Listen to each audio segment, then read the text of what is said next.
Ito ang reading mo, Libra. Welcome back to our channel. Naway nasa mabuti kayong kalagayan while watching the channel. This is a general reading. Kayo nang bahalang magpalit-palit ng situation nyo sa reading ko.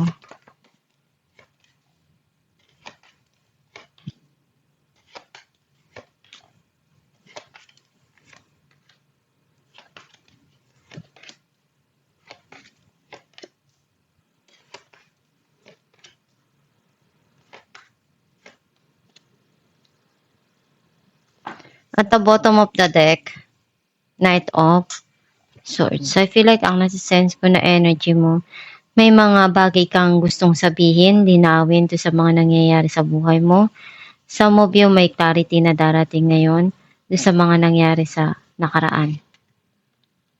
Ang mensahe ng card mo, pinupunan mo kung ano yung kaya mo dun sa sitwasyon, kung ano yung pagkukulang ikaw na nagbibigay. Some of you, dun yung pagmamahalan ng dalawang tao na pinapakita at binibigay sa isa't isa. May mga plano ka para sa buhay mo, sa kinabukasan mo, at doon sa mga mahal mo sa buhay. Some of you, iniisip mong mag-travel or may iniisip kang puntahan. Marami kang pinagdaanan and ilang beses ka man na madapa, babangon ka pa rin, ipaglalaban mo kung ano yung kaya mo. Meron kang gustong itama, iayos, at baguhin. Some of you, may gusto kang sabihin at linawin. Merong darating dito na magandang balita or meron kang pinaplano na gusto mong simulan. May kailangan kang pagdesisyonan pero hindi ka pa handa. Urong-sulong ka sa mga desisyon mo. Or kailangan mong ibalanse yung mga dumarating sa'yo para hindi ka mapagod. Merong bagong opportunity na ibibigay sa'yo or darating. Some of you may mensahe na marireceive or text or chat. May parating dito na abundance. Some of you, sasama ng pamilya, masaya, and ini-enjoy yung araw na to. Some of you, nakita ko na meron ka ditong stability na gustong makuha or darating sa'yo na long term, either sa relationship o sa financial. Clarify natin ng the Lovers, 5 of Pentacles and 8 of Wands. Nagkaroon dun ng kalungkutan kasi you feel left out in the cold. And naramdaman mong iniwan ka ng isang tao at hindi man lang nagsabi sa'yo kung bakit. Ngayon, merong pagsisimula dito or nagkakaroon ng very passionate na situation or may marireceive kang text galing doon sa tao na minahal mo.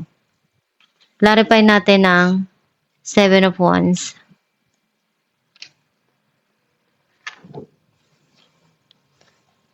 Seven of Wands and 3 of Pentacles. Gagawin mo lahat na makaya mo para matupad mo kung ano yung mga pangarap mo. Kasi meron ditong gusto mong i-build para sa kinabukasan mo.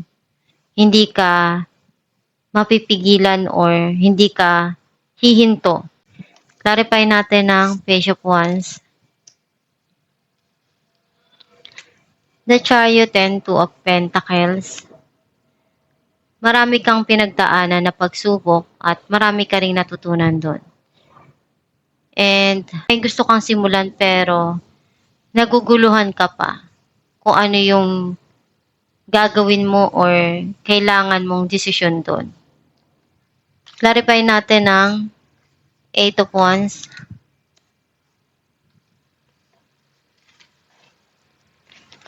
The Empress and 2 of Cups.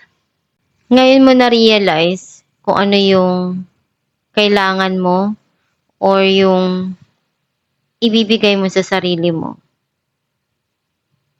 Pinupunuan mo yung mga pagkukulang. at ikaw na rin yung nagbibigay ng pagmamahal na kaya mo. Magkakaroon dito ng passionate na situation, and alam mo sa sarili mo na isa ito sa nagpapasaya para sa'yo. Some of you may opportunity na darating sa buhay mo, gagawin mo lahat kung ano yung kailangan doon sa sitwasyon. Clarify natin ang Two of Wands. Some of you, nakikita ko na may fertility na parating kasi nagkaroon ng very passionate dito na situation. So, kung ayaw mong mabuntis, mag-ingat ka kasi meron ditong fertility. The Magician and Judgment. May mga desisyon kang kailangan na harapin at pag-isipan. Kapag gusto mo yung isang bagay, iniisip mong mabuti, pinagdidesisyonan mong maigi kung tama ba yun na gawin or ipagpatuloy. Pinaplano mo lahat at pinag-iisipan mo ng maayos. And kapag may mga bagay kang napagdesisyonan at nasimulan mo, hindi ka basta-basta hihinto or mapipigilan sa mga gagawin mo. Clarify natin ang Queen of Swords. The Tower and the Star. Nagkaroon ng pagtatapos doon. Ngayon may darating na pagsisimula. Umaasa ka na one day maiayos mo at may bigay mo kung ano yung kailangan doon sa sitwasyon. And may mga bagay kang gustong sabihin at klaruhin. Clarify natin ang Two of Pentacles. Some of you may tao na umaasa pa rin na one day makuha niya kung ano yung mga pangarap niya. Do alam niyang nagkaroon na ng pagtatapos doon at niisip niya magkaroon ng pagsisimula uli. The Sun and Queen of Cups. Unti-unti ka nang nagiging okay and nagiging masaya. Alam mo kung ano yung magpapasaya para sa'yo, pero may mga bagay na nagpapagulo pa rin sa isipan mo and you feel undecided kasi may mga bagay na hindi mo nakukuha at di na ibibigay sa'yo. Clarify natin ang Ten of Pentacles.